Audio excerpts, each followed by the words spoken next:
Voici ce qui reste de Pasigi, un village situé non loin de la deuxième ville de la Birmanie, Mandalay. Dans ce fief de la rébellion, à la junte birmane, la journée avait semble-t-il débuté par un rassemblement composé de combattants mais aussi de civils, des femmes et des enfants.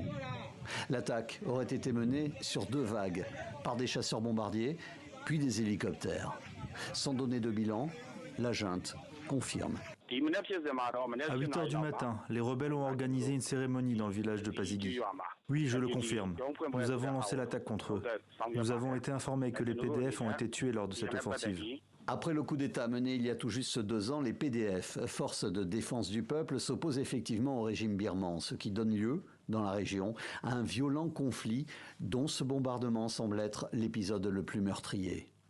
À 600 km de là, ce cours d'eau marque la frontière entre la Birmanie et la Thaïlande.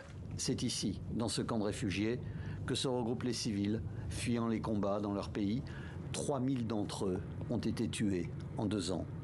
Le Haut-Commissariat des Nations Unies aux droits de l'homme, à propos de cette attaque dans le village de Pasigi, s'est dit horrifié.